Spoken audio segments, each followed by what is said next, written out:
So she's 290 meters long, she's 70,000 tons, all up mass. She's designed for 36 F-35B fighters. The crew's about 850. Maximum capacity at the moment is 1,650 people with the air wing.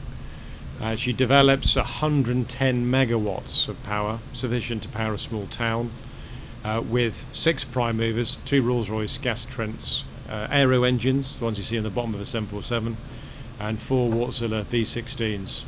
She's got a hangar that's 200 meters long that can look after 20 F-35s down there. It's transformational, not just because of the scale. It's the biggest ship the Royal Navy has ever operated in a 1,000-year history.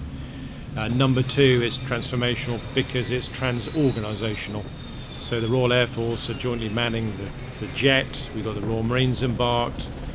We've also got the US Marine Corps. So we are truly a combined and joint defence facility, if you like. And the third reason is transformational is properly strategic. She's definitely our conventional strategic asset that counterbalances the nuclear submarines we have.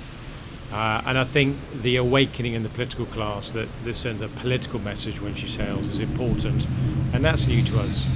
But in terms of actually operating the ship, very similar to the small pocket aircraft carriers we had.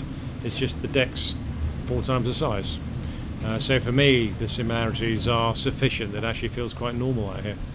You know, it's really lucky that we've cycled a lot of the crew through US carriers over the last 5 years. I think several hundred of my ship's company here have been deployed on operations bombing ISIS the last sort of 4 or 5 years. From pilots, we did deckhands, chefs, int specialists, my officer watches, my navigator.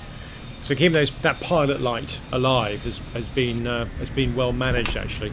So we're not starting ground zero, but by any stretch of imagination. And of course, there's old duffers like me who's still the old carrier queens are still here.